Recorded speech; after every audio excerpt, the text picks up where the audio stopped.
Good morning class. बेटा हम chapter number 4 discuss कर रहे थे, plane motion in a plane.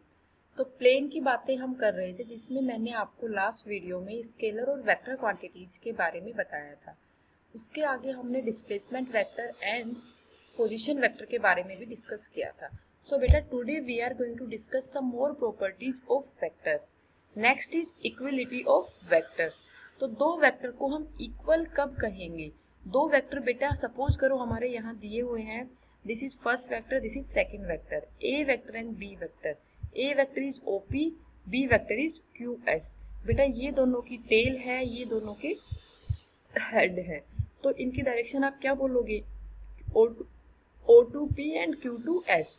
तो ये दोनों वेक्टर कब इक्वल होंगे बेटा? जब दोनों की मैग्नीट्यूड और दोनों की डायरेक्शन बिल्कुल इक्वल होगी, मतलब कि जब आपकी दोनों एक ही डायरेक्शन में होंगे और दोनों का मैग्नीट्यूड वाइज भी दोनों सेम होंगे।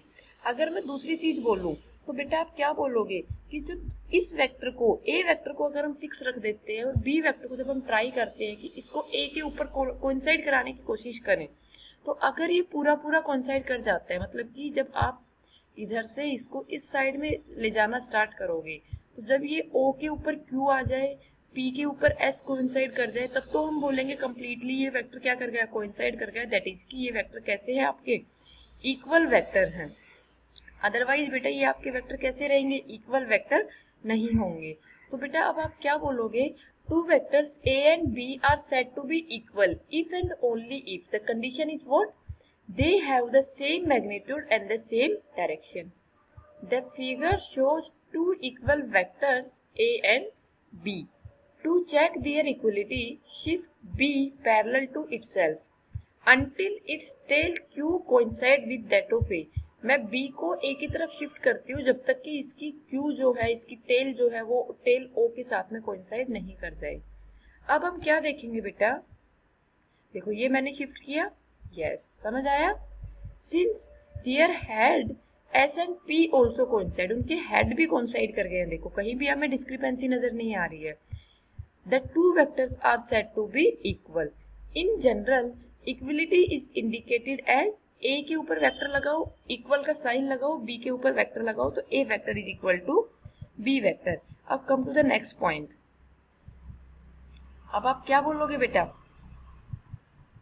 कि vector A and B dash are the same magnitude but they are not equal. क्यों? क्योंकि देखो ये दो अगले डायग्राम में देखो बेटा, आप ये दो वेक्टर आपको दिए हुए हैं, इनकी मैग्नीट्यूड तो बराबर है, लेकिन इनकी डायरेक्शन क्या बराबर है? लग तो इक्वल रही है, but we have to check either they are equal और नॉट, क्योंकि दोनों की डायरेक्शन इधर इधर है। तो हमें लगने में ऐसा लग रहा है एक बारी के लिए ठीक है, बट हमें वापस क्या करना है बेटा? दोनों की टेल को एक दूसरे की तरफ लेके आ रहा है, तो ए डैश को फिक्स रखो, बी डैश को ए डैश की तरफ में मूव करो। तो जब आप इसको मूव करोगे तो क्या देखोगे कि क्यू डैश और क्यू ओ डैश के बीच में तो कम स्पेस है, तो मतलब ये तो जल्दी से चला जाएगा, लेकिन इन दोनों के बीच में क्या हो जाएगा आपका? ये कंप्लीटली, इनकी हेड जो है वो कंप्लीटली एक दूसरे के ऊपर कोइंसाइड नहीं कर पाएंगे। अगर ये कोइंसाइड नहीं कर पाएंगे तो आप क्या बोलोगे? ये वेक्टर इक्वल वेक्टर नहीं है। देखिए कैसे, देखो जब मैंने इसको धीरे धीरे रोटेट किया तो इनके बीच में कोई ना कोई एंगल बन गया, और इनकी जो टेल है वो तो मैच हो गई, कोइंसाइड कर गई, बट जो दोनों के हेड है इनके बीच में सेपरेशन बच गया है। तो ये दोनों वेक्टर कैसे हो जाएंगे? अगर ये ऐसी स्टेट आ जाती तो मैं क्या बोलती? आपकी इक्वल वेक्टर है। अगर ये ऐसी स्टेट मैं क्या बोलूंगी? अभी अनइक्वल वेक्टर है। Vector A and B dash have the same magnitude but they are not equal because they have different directions. कैसे बताया बेटा? मैंने आपको बता दिया ना कि ये दोनों के बीच में क्या बन गया? एक एंगल की फॉर्म आ गया और एंगल में दोनों की डायरेक्शन डिफरेंट हो गई। Even if we shift B dash parallel to itself so that its tail Q dash coincide with the tail O dash. जब हम B डैश को शिफ्ट करते हैं A डैश की तरफ की, इसकी टेल जो है वो Q डैश O डैश के ऊपर कोइंसाइड कर जाए। The tip S dash of B dash does not coincide with the tip P dash of A dash. दोनों की टिप आपस में कोइंसाइड नहीं करती है, इसलिए ये वेक्टर कैसे है? इक्वल वेक्टर नहीं है। अगले पे हम आ जाते हैं बेटा। अगला आपका क्या है? थर्ड पार्ट, कि ये जो पैरेलल वेक्टर है इसमें देखो, अब आप दोनों की डायरेक्शन तो सेम है, लेकिन दोनों का मैग्नीट्यूड कैसा है? इक्वल नहीं है। जब हम इसको इसके साथ करेंगे तो आपका क्या बोलोगे आप? डबल डैश की टर्म में, कि ये भी आपका कैसा है? दोनों एक दूसरे के ऊपर तो आ जाएंगे, लेकिन ए डबल डैश जो है वो लार्जर मैग्नीट्यूड का है देन बी डबल डैश। तो ये आपका देखो ये देखो अभी ये आपका कंप्लीटली नहीं हुआ ना, दोनों की टेल तो होगी लेकिन दोनों के हेड कोइंसाइड नहीं हुए। डायरेक्शन में कोई डिफरेंस नहीं है बट मैग्नीट्यूड में डिफरेंस है। So these are not also equal vectors. So बेटा vectors a double dash b double dash have the same direction but they are not equal because they have different magnitude। magnitude different है तभी तो वो दोनों अलग अलग आए, otherwise तो इनकी हेड भी कोइंसाइड कर जाते। I hope this is clear to all of you the equality of vectors। Come to the next point, few fundamental definitions in vector algebra। First है आपका नेगेटिव वेक्टर। बेटा नेगेटिव वेक्टर आपका क्या होता है, देखो सबसे पहले हम यहाँ चलते हैं। नेगेटिव वेक्टर नाम से ही पता चल रहा है क्या कि किसी भी चीज का नेगेटिव। अगर कोई चीज ये वेक्टर इस तरह से दिया हुआ है तो इसके डायरेक्शन में भी बिल्कुल ऑपोजिट आ जाए और इसका मैग्नीट्यूड बिल्कुल बराबर रहे, और फिर जो वेक्टर बनेगा वो आपका कैसा होगा, negative vector. The negative of a vector is defined as another vector having the same magnitude but drawn in the opposite direction. कैसे डिनोट करोगे बेटा, negative vector of A is minus of A vector. हमने minus A vector की terms में इसको denote कर दिया। जैसे कि देखो अभी इससे एक नया वेक्टर आया, ये देखो वापस रोटेट हो रहा है, रोटेट होके ये क्या बन गया, इधर बन गया माइनस ए। और बेटा एक और प्रॉपर्टी है इसकी कि जब आप इस वेक्टर को जो माइनस ए है इसको इधर कोइंसाइड कराओगे तो ऑपोजिट जो थिंग्स हैं, हेड के ऊपर टेल और टेल के ऊपर हेड, ये कोइंसाइड कर जाएंगे। तो फिर अपना ये क्या बचेगा, बिल्कुल कोइंसाइड कर जाते हैं। ये देखो बिल्कुल कोइंसाइड कर गए ना, और ये क्या हो गया, खत्म हो गया। तो ये वेक्टर कैसा बन जाएगा आपका, a प्लस माइनस ए। जब दोनों वेक्टर को हमने ऐड कर दिया तो क्या आ गया, a plus with minus A vector that is negative A vector that is equal to में 0 वेक्टर। कुछ नहीं बचा वहां पर। जब आपने 5 में -5 को ऐड कर दिया सपोज करो तो आपका क्या बचा, 0 बचा ना। सिमिलर वे में आपका यहाँ वेक्टर एडिशन में भी क्या हो रहा है, 0 बच रहा है बेटा। I hope this is clear to you. अगला आ जाता है इक्वल वेक्टर। अब बेटा इक्वल वेक्टर क्या होते हैं, अभी अभी हमने पढ़ा है, two vectors a and b are said to be equal if and only if they have the same magnitude and the same direction। Previous slide पे अभी अभी हमने पूरे इक्वल वेक्टर्स की डीपली डिस्कशन किया है। अगला आ जाता है को इनिशियल वेक्टर्स। को इनिशियल वेक्टर बेटा कौन से होते हैं, देखो को मतलब कि साथ, इनिशियल मतलब कि एक इनिशियल पॉइंट जहां से दोनों का इनिशियल पॉइंट एक हो। तो देखो बी ए वेक्टर ये है, बी वेक्टर ये है, दोनों की डायरेक्शन अलग है लेकिन दोनों का इनिशियल पॉइंट एक ही है। तो जब दोनों पॉइंट एक ही जगह से ओरिजिनेट होते हैं, एक ही जगह से स्टार्ट होते हो, तो ऐसे वेक्टर को हम बोलते हैं coinitial vectors. Two vectors are said to be coinitial if they have a common initial point. जब दोनों का इनिशियल पॉइंट कॉमन हो तो उन वेक्टर्स को हम बोलते हैं बेटा को इनिशियल वेक्टर्स। अगले आ जाइए आप, को टर्मिनल वेक्टर। अब को टर्मिनल वेक्टर पे आप क्या बोलोगे बेटा, कि जिसका टर्मिनल पॉइंट कैसा हो, कॉमन हो। तो देखो ये ए पॉइंट है और ये बी पॉइंट है। वेक्टर कहाँ से कहाँ है, P to Q है और S to O है। तो दोनों ही कैसा है, ये एक ही डायरेक्शन में जा रहे हैं, दोनों का एंड पॉइंट क्या है, एक है।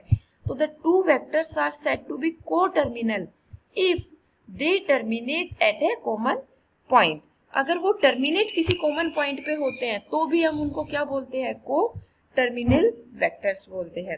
जब वो सेम पॉइंट से, कॉमन पॉइंट से इनिशियल होते हैं तो को इनिशियल वेक्टर बोलते हैं, और जब वो कॉमन पॉइंट पे टर्मिनेट होते हैं तो उनको को टर्मिनेट पॉइंट बोलते हैं बेटा। अगला आ जाता है coplanar vector. Coplanar vector बेटा क्या होते हैं, the vectors are said to be coplanar if they lie in the same plane. अगर वो सेम प्लेन में लाई कर रहे हैं तो वो आपके वेक्टर कैसे होंगे, coplanar. The vector drawn in this slide are all coplanar, क्योंकि ये सारे एक ही स्लाइड में आपके वेक्टर एक ही स्लाइड के ऊपर है, और जो स्लाइड है वो आपकी कैसी है, प्लेनर है, 2D है, एक पेपर का पेज मान सकते हो। तो बेटा यहाँ पर जो भी सारे वेक्टर ड्रॉ किए गए हैं, चाहे आपका नेगेटिव हो, चाहे इक्वल हो, चाहे को इनिशियल हो, चाहे को टर्मिनल हो, सारे वेक्टर आपके कैसे हैं बेटा, ये को प्लेनर वेक्टर है। Come to the next point, collinear vector. बेटा को लीनियर के नाम से ही पता चल रहा है, को मतलब कॉमन, लीनियर मतलब की लाइन। अगर सबकी लाइन कैसी है, कॉमन है। The two vector having equal और अनइक्वल मैग्नीट्यूड, मैग्नीट्यूड कैसा भी हो सकता है, इक्वल भी और अनइक्वल भी, which either act along the same line और along the parallel line in the same direction और along the parallel line in the opposite direction.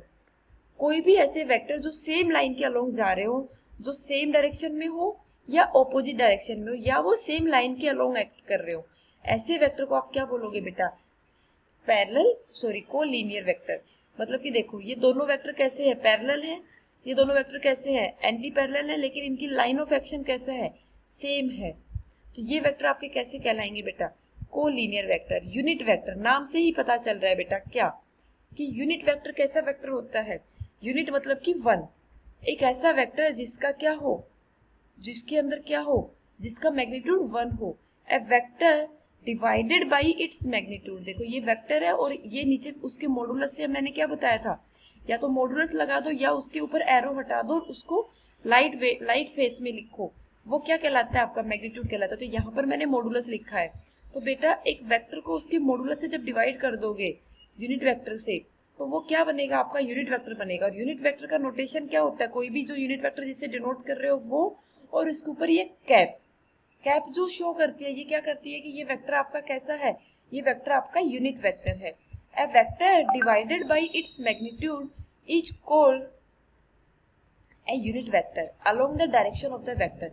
और बेटा यूनिट वेक्टर की डायरेक्शन क्या होती है? Along the main vector whose unit vector is generated. जिसका भी यूनिट वेक्टर जनरेट किया गया है उस यूनिट वेक्टर, उस मेन वेक्टर की डायरेक्शन में ही यूनिट वेक्टर की डायरेक्शन होती है।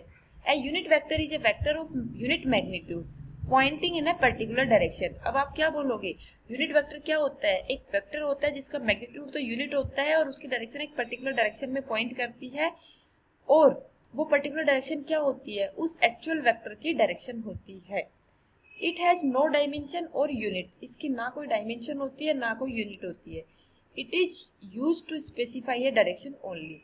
इसको सिंपली डायरेक्शन बताने के लिए हम डिनोट करते हैं, जैसे कि एक्स वाई जेड, ये तीनों डायरेक्शन है।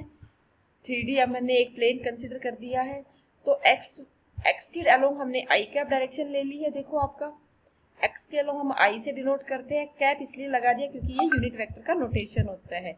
वाई के अलोंग हम जे से डिनोट करते हैं। बेटा ये स्टैंडर्ड नोटेशन है। एक्सिस के अलोंग जो है हमारे यूनिट वेक्टर्स वो आई कैप, जे कैप और के कैप होते हैं। हम through out the physics use करेंगे, आप इवन मैथ्स में भी यूज करोगे जो मैथ्स वाले बच्चे हैं। तो आपका ये क्या होगा? ये स्टैंडर्ड नोटेशंस है। Unit vectors along X Y Z axis of a rectangular coordinate system. Rectangular coordinate system है आपका 3D में, I cap, J cap, K cap respectively. The magnitude of unit vector is 1 unit. Magnitude कितना होता है? 1 unit. और direction क्या होती है? उस पर्टिकुलर वेक्टर के अलोंग उसकी डायरेक्शन होती है, is in the direction of a given vector. Since these are unit vectors, तो इनका मैग्नीट्यूड आप क्या बोलोगे?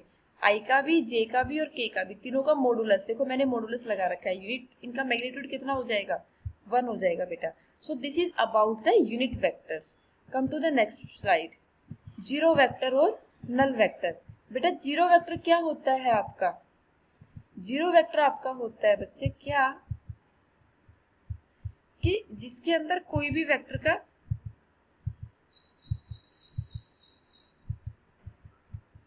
देखो जीरो वेक्टर कौन सा वेक्टर होगा?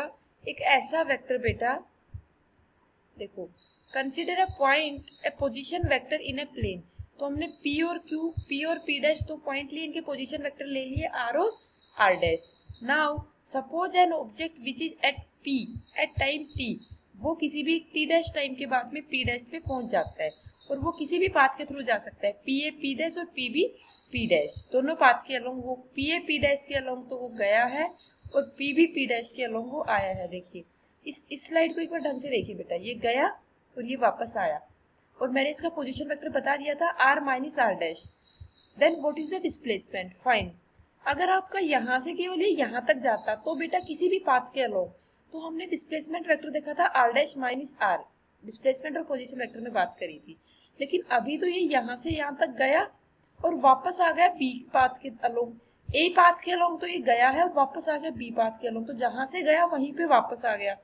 तो आप क्या बोलोगे कि इस केस में आपके वेक्टर ने कोई भी डायरेक्शन, कोई भी डिस्प्लेसमेंट नहीं लिया है, तो वो कितना हो जाएगा? नल वेक्टर हो जाएगा वो। Since the initial and final position vector coincide, this displacement is null vector. Illustration आप कैसे बताते हो बेटा? इसको हम कल डिस्कस करेंगे। थैंक यू बेटा, गॉड ब्लेस यू।